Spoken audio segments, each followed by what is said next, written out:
Have you ever told someone, like the operator of a goth club, that you would make a mask for them for a masquerade ball, and you're not quite sure how you're going to do it with very limited time? Well, if so, we're going to try and figure this out together. I went to the craft store and I bought one of these guys because I need an armature. These kind of suck. This is a silicone mold of my face. And as an example, you can see where the eye overlaps. Eye, that. Which makes it very hard to blink and do things with eyelashes. So I am going to sculpt over this, make the eyes bigger, make the cheekbones a little more pronounced, make the nose wider and a little bit longer, so that it's usable by multiple people, just in case I ever want to use the armature again. I'm going to be doing that with Apoxie Sculpt. Depending on if anybody's actually watching this and where you are in the world, you may have to use something like Milliput. Very much the same. It's an epoxy-based clay. As you can see, that's pretty much what it looks like now. And I'm going to be going more for that. Longer nose, wider bridge. I'm going to be giving it eyelids that come out a little bit. So, you know, people can blink. And that'd be fun. This is going to be an armature. I'm going to be sculpting over it. Not really sculpting, maybe a little bit. I'm going to be making a paper mache mask over an armature. And what I need to do for that is make sure this has really deep undercuts for the eyelids. That way I can get the detail that I want. So I'm going to start working. Step one of this project is going to be figuring out how much of this material I'm going to need. Since I'm going to roll it out thin, I'm going to try and do I'm going to try and do right around 3/32. I need to figure out what the top and the bottom dimensions are. Easy way to do that is with a string. I'm going to use the stem from these silk flowers, which are going to come into play later on in this project. So I'm going from one side to the other. And I'm going to call it right here.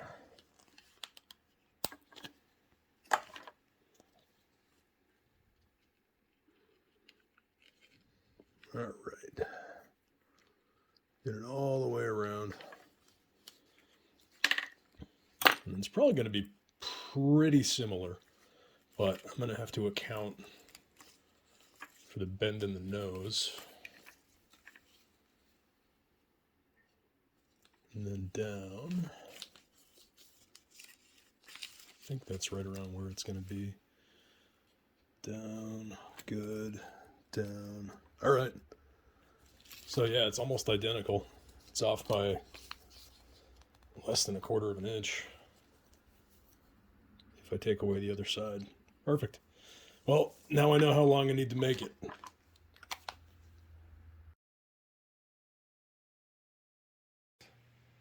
Prop up your drawing paper with a box and a hagstone. Thank you, Lily, for the hagstone, by the way.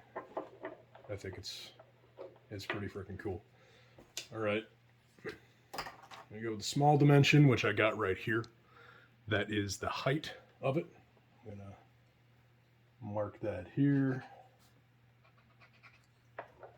And then I need to get the width, which is up top right here. And at the bottom, right there.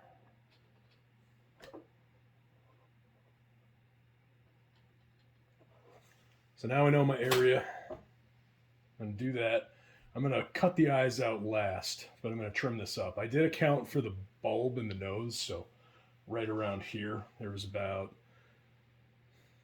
I don't know, 1/3 of an inch that I needed to account for, and I did that with this. So now I know I need to cut right around there. It's better to have more material than not. And with the leftover material, you can usually make an incense burner or something small and crappy, like that. That's probably about how much I'm going to end up with extra.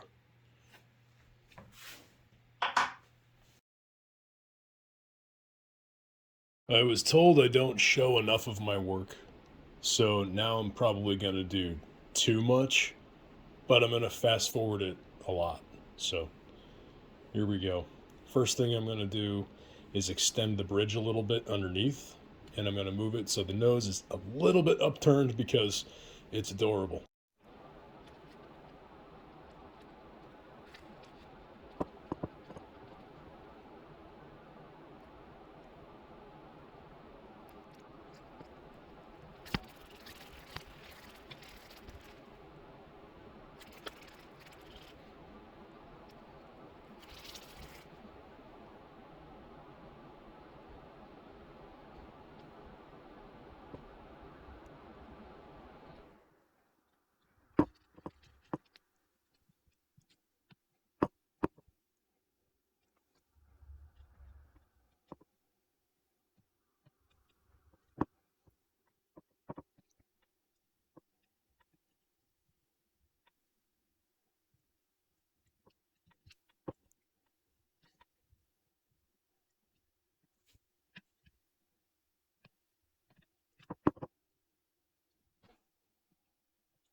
At this point, what I'm going to do is start working with my epoxy sculpt.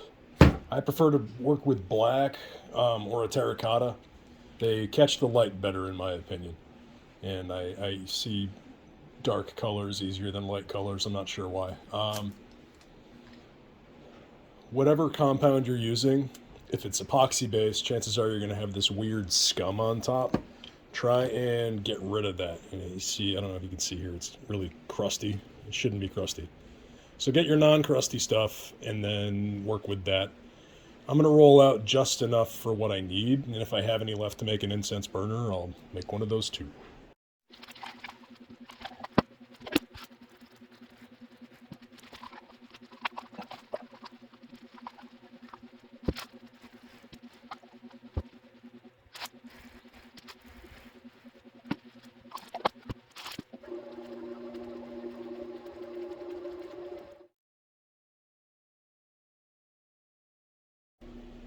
Once you have your clay or epoxy sculpt or whatever, I prefer epoxy sculpt because I've been using it longer and it's fun for me.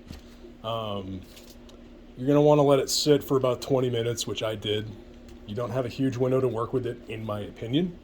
You've really only got about 2 hours tops where it's malleable, and really about an hour to get the shapes in there. What I do is, since I'm going to be rolling this out, and I don't want it to stick to anything, I'm first using the silicone mat, but this stuff smooths out perfectly with water, which is why I like it so much. I've seen some other brands that don't do that. You need like a special detailer. Smooth on, I'm talking about you. Get with the program. There's a reason epoxy sculpt and epoxy clay are so expensive, and it's because, in my opinion, they are the best epoxy sculpting compound you can get. Close second would be Magic Sculpt I've worked with, then Milliput, which I used on the nose here. Anyway,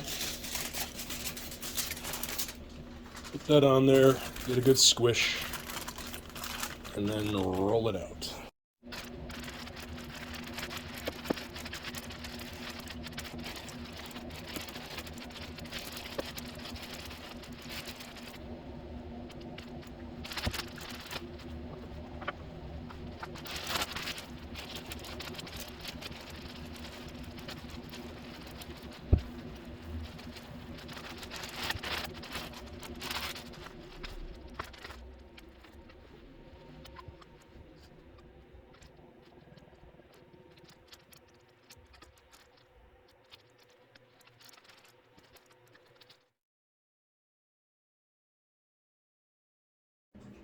It has been long enough.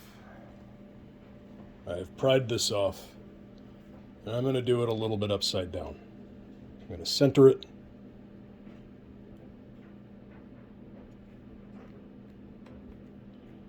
Press it into the eye areas. I covered the back of the eyes with duct tape because I wanted to. You can see the nose is doing exactly what I wanted. It is wider than it should be. The brow is now a little more pronounced, as are the cheekbones. You've noticed there aren't eyes. I'm getting to that.